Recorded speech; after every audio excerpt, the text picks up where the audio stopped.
தனியாக ஒரு கடை போட்டாச்சு. கடை ஆரம்பிக்கலாம் என்ற யோசனை சரி. எங்கு ஆரம்பிப்பது? மக்கள் அதிகமாக புழங்கக்கூடிய இடத்தில், சாலையில் போகிறவர்களை ஈர்க்கும் விதத்தில், வாடிக்கையாளர்களை உள்ளே இழுக்கும் விதத்தில், இசைத்தட்டுக்களை மலிவான விலைக்கு கொடுக்கும் விதத்தில் அந்த கடை இருக்க வேண்டும்.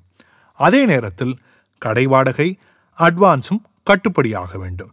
இதற்கெல்லாம் ஏற்றாற் போல லண்டன் ஆக்ஸ்போர்ட் சாலையில் ஒரு இடம் கிடைத்தது. அந்த இடத்தில் இருந்த ஒரு சிறிய கடையின் மாடி கொஞ்சம் காலியாக இருந்தது. அங்கே இசைத்தட்டுக்களை விற்கலாமா என்று கடை முதலாளியிடம் அனுமதி கேட்க, இந்த முகங்களை பார்த்தால் வாடகை தரமாட்டார்கள் போல இருக்கிறது என்று அவர் நினைத்து கொண்டார் போல. அவர், என்ன வாடகை தருவீர்கள் என்று கேட்டாராம். எங்களால் வாடகையெல்லாம் பெருசாக கொடுக்க முடியாது, ஆனால் எங்கள் கடைக்கு வரக்கூடிய வாடிக்கையாளர்கள் எல்லாம் இளைஞர்கள், அதன் மூலமாக உங்களுக்கு கடையில் கொஞ்சம் விற்பனை ஜாஸ்தியாகும் என்று அவருடைய ஆர்வத்தை தூண்டிவிட்டார்கள். கடையும் கிடைத்து விட்டது. அப்புறம் என்ன, புதிதான வடிவமைப்பு, புதிதான ஒரு இசையரங்கத்துள் நுழைவது போன்ற ஒரு எத்தனிப்பு, புதிய சூழல், எதை கேட்டாலும் முகம் சுளிக்காமல் பதிலளிக்கும் ஊழியர்கள் என்று வித்தியாசமான ஒரு அமைப்பை அந்த கடையில் ஏற்படுத்தினார்கள். வியாபாரம் சூடு பிடித்தது. வியாபாரம் சில்லென பறந்தது.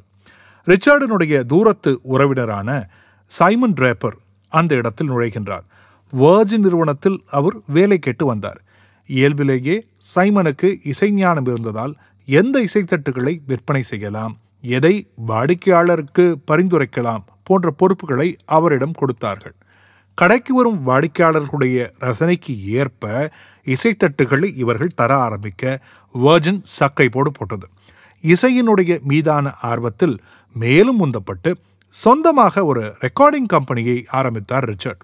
ரெக்கார்டிங் ஸ்டுடியோவுக்கு இடம் தேடிய போது இறுதியில் 17ஆம் நூற்றாண்டில் கட்டப்பட்ட மேனர் ஹவுஸ் என்ற வீட்டை கண்டுபிடித்தார்கள்.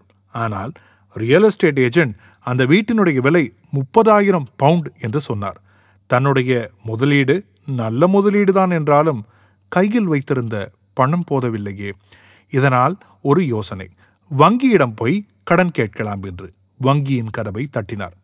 வர்ஜின் இசைத்தட்டு கடைக்கணக்கு வழக்குகளை பார்த்த இங்கிலாந்து வங்கி 20,000 பவுண்டுகளை கடனாக தர முன்வந்தது. ரிச்சர்டினுடைய அத்தையும் தன்னுடைய வீட்டை அடமானம் வைத்து 7,500 பவுண்டுகளை கடனாக கொடுத்தார். அடுத்தவரின் இசைத்தட்டுக்களை விற்பதோடு பிரபல இசைக்கலைஞர்களை கண்டுபிடித்து அவர்களுடைய இசை பதிவுகளை தன்னுடைய ஸ்டூடியோவிலேயே பதிவு செய்து தமது சங்கிலி தொடர் கடைகள் மூலம் விளம்பரப்படுத்தவும் விற்கவும் ஆரம்பித்தார் ரிச்சர்ட் பிரான்சன். திறமைகளை கண்டுபிடி, பயன்படுத்து. பிரபலமாகாத அதே நேரத்தில் திறமையான இசைக்கலைஞர்களை அடையாளம் கண்டு அவர்களுடைய இசைக்கோர்வைகளை பதிவு செய்தார் ரிச்சர்ட் பிரான்சன். அப்படி அடையாளம் காணப்பட்ட முதல் இசைக்கலைஞர் மைக் ஓல்ட்ஃபீல்ட். அவருடைய இசைப்பதிவுகளை 1972 மற்றும் 73ஆம் ஆண்டுகளில் வர்ஜின் மேனரில் டியூபுலர் பெல்ஸ் பதிவு செய்தது. 1.3 கோடிக்கும் அதிகமான இசைத்தட்டுகளை விற்று வர்ஜின் நிறுவனத்திற்கு மிகப்பெரிய வெற்றியை தேடித்தந்தது அந்த பதிவு. 1980ஆம் ஆண்டில் 9 லட்சம் பவுண்டு நட்டத்தில் இயங்கிக் கொண்டிருந்த வர்ஜின் குழுமம் 1982ஆம் ஆண்டு 50 மில்லியன் பவுண்டுகள் வர்த்தகத்தில் 2 மில்லியன் பவுண்டுகள் லாபத்தை ஈட்டியது. 1983இல் 94 மில்லியன் பவுண்டுகள் வர்த்தகத்தில் 11 மில்லியன் பவுண்டுகளை லாபமாக ஈட்டியது. தனக்கு இசைத்துறையில் முன் அனுபவம் இல்லாவிட்டாலும் அதை சரியாக செய்யக்கூடியவர்களை அடையாளம் கண்டு அவர்களிடம் பொறுப்பை ஒப்படைத்தார் ரிச்சர்ட். இதுதான் அவருடைய புத்திசாலித்தனம். இதே போல திறமையானவர்களை அடையாளம் கண்டு அவர்களுக்கு உரிய பணியை ஒப்படைத்து அதை சிறப்பாக செய்ய வைப்பதன் மூலம் நினைத்ததையெல்லாம் முடித்து கொண்டார் ரிச்சர்ட். இந்த புத்தகம் முழுக்க இப்படி நினைத்ததை முடித்ததை நிறைய உதாரணங்களோடு பார்க்கலாம். ஒரு சமயத்தில் நிக் வர்ஜின் நிறுவனத்தில் தான் வைத்திருந்த 40% பங்குகளை ரிச்சர்டிடம் விற்றுவிட்டு நிறுவனத்தை விட்டு வெளியேறிவிட்டார். வர்ஜின் நிறுவனம் சிக்கலில் இருப்பதாக அவர் நினைத்து கொண்டிருந்தது ஒரு காரணம். வர்ஜின் கத்திமுனையில் இருப்பதை ரிச்சர்ட் நன்கு அறிந்திருந்தாலும் முழுமையான கட்டுப்பாடும் தன்னிடம் வந்துவிட்டதை ஒரு பெரிய பலமாக எண்ணிக்கொண்டார். அந்த நேரத்தில் எதிர்பாராமல் நடந்தது 2 விஷயங்கள். ஒன்று, சிடியினுடைய வரவு, அதாவது காம்பாக்ட் டிஸ்குகள் நுழைந்த காலகட்டம் அது. வெர்ஜின் நிறுவனம் வைத்திருந்த எல்லா இசைத்தொகுப்புகளையும் டிஸ்கில் நகலெடுக்க சிடி விற்பனையும் சூடுபிடிக்க ஆரம்பித்தது. இரண்டாவது விஷயம், இசைத்தட்டு சந்தையில் வெர்ஜின் குழு அசைக்க முடியாத முன்னணி சுயாதீன இசைத்தட்டு லேபிள்களை வெளியிட்டது. அதாவது லீடிங் இண்டிபெண்டன்ட் ரெக்கார்ட் லேபிளாக மாறியது. இதில் சைமனுடைய பங்கு மிக மிக அதிகம். வெர்ஜினுடைய படைப்புகள் அத்தனையும் தரவரிசையில் முதல் 10 இடங்களை பிடிக்க சந்தையை ஆக்கிரமிக்க தொடங்கியது இவருடைய நிறுவனம். மைக் ஓல்ஃபீல்ட் தொடங்கி தி செக்ஸ் பிஸ்டல்ஸ் வரை அத்தனை பிரபலமான வெளியீடுகளும் இவர்களிடம் இருந்து வந்த ரெக்கார்டுகளை முறியடித்துக் கொண்டிருந்தது. வேண்டும் ஒரு தனித்தீவு. இந்த வெற்றியிலேயே மூழ்கிவிடாமல் அடுத்ததாக என்ன செய்யலாம் என்று யோசிக்க ஆரம்பித்துக் கொண்டிருந்தார் ரிச்சர்ட் பிரான்சன். தானும் தன்னுடைய மனைவியும் மகிழ்ச்சியாக இருப்பதற்கு ஒரு தீவை வாங்கலாமா என்று யோசித்தார். அங்கேயே தன்னுடைய இசைக்கலைஞர்கள் வந்து தங்கவும் அவர்களுக்கு ஒரு ரெக்கார்டிங் ஸ்டூடியோவும் கட்டி உருவாக்கினால் என்ன? ஒரு நல்ல ஏஜென்ட்டை பிடித்து தன் தீவு வாங்கும் ஆசையை அவர் சொல்ல, அவர் ஒரு ஹெலிகாப்டரை ஏற்பாடு செய்து கொடுத்து விற்பனைக்கு உள்ள தீவுகளை எல்லாம் சுற்றி காட்ட ஆரம்பித்தார். இறுதியாக நெக்கர் எனக்கூடிய ஒரு தீவு ரிச்சர்ட் தம்பதிக்கு மிகவும் பிடித்திருந்தது. அதை வைத்திருந்த ஒரு பிரிட்டிஷ் பிரபு அங்கு வந்ததே கிடையாதாம். என்ன விலை என்று கேட்க 3 மில்லியன் பவுண்டுகள் என்று சொல்லப்பட்டது. நெக்கர் தீவினுடைய உரிமையாளர் அதை அவசரமாக விற்க விரும்புவதை கண்டுபிடித்து விட்டார் ரிச்சர்ட் பிரான்சன். தீவினுடைய உரிமையாளருக்கு ஸ்காட்லாண்டில் ஒரு கட்டடம் கட்ட சுமார் 2 லட்சம் பவுண்டுகள் தேவைப்பட்டதாம். இந்த நேரத்தில் ரிச்சர்ட் பிரான்சன் 1,75,000 பவுண்டுகளுக்கு இந்த தீவை வாங்குவதாக சொல்லவும் 3 மாதத்தில் ஒரு வழியாக 1,80,000 பவுண்டுகள் கொடுத்து அதை விற்க தீர்மானித்தார் அந்த உரிமையாளர். ரிச்சர்டின் வசம் இப்போது ஒரு தீவு. ஊருக்கு திரும்பும் நேரத்தில் போர்ட்டோரிக்கோவுக்கு போக வேண்டிய விமானம் திடீரென்று ரத்து செய்யப்பட்டது. விமான நிலையம் முழுவதும் பயணிகளால் நிரம்பி வழிந்து கொண்டிருந்தது. எல்லோரும் என்ன செய்வதென்று தெரியாமல் விழித்துக் கொண்டிருந்தார்கள். இங்கு காத்திருக்கும் பயணிகள் அனைவரும் ஊர் திரும்ப வேண்டும் என்றால் உடனே ஒரு விமானம் வேண்டும்.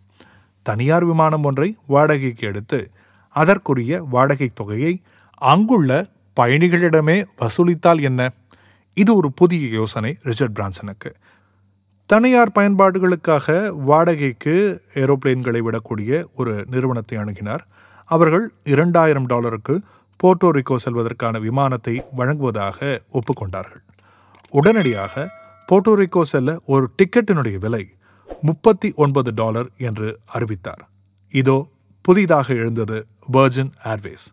விமான நிலையத்திற்கு உள்ளேயே ஒரு பலகையில் எழுதி புதிய பெயர் வைத்து அவருடைய நிறுவனம் தொடங்கப்பட்டது. டிக்கெட்டுகள் அத்தனையும் விற்பனையாயின. போர்ட்டோரிக்கோவில் தரையிறங்கிய போது ஒரு பயணி ரிச்சர்டிடம் கூறினார், வெர்ஜின் ஏர்வேஸ் பரவாயில்லைங்க, இன்னும் கொஞ்சம் சர்வீஸை மேம்படுத்தினா நீங்கள் இதை பிஸ்னஸாகவே மாற்றிடலாம் என்று கூறினார். ரிச்சர்ட் சிரித்து கொண்டே சரி செஞ்சிடலாம் என்றார். ரெக்கை கட்டி பறந்த வெர்ஜின் நிறுவனம்.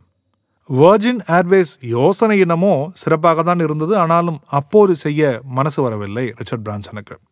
1984 ஒரு வாய்ப்பு.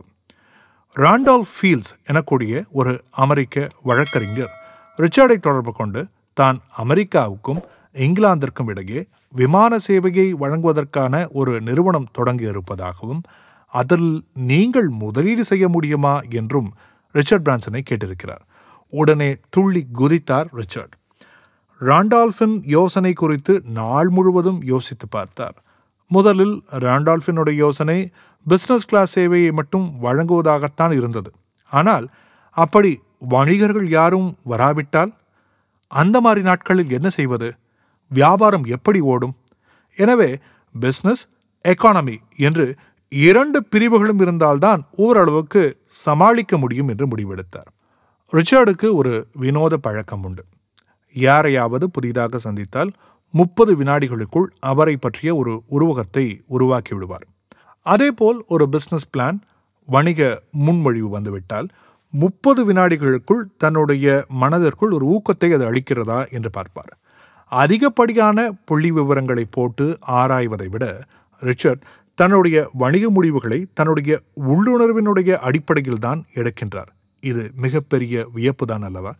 1984 அட்லாண்டிக் முழுவதிலும் மலிவான கட்டணங்களை வழங்கிய ஒரே விமான நிறுவனம் பீப்புள் எக்ஸ்பிரஸ்.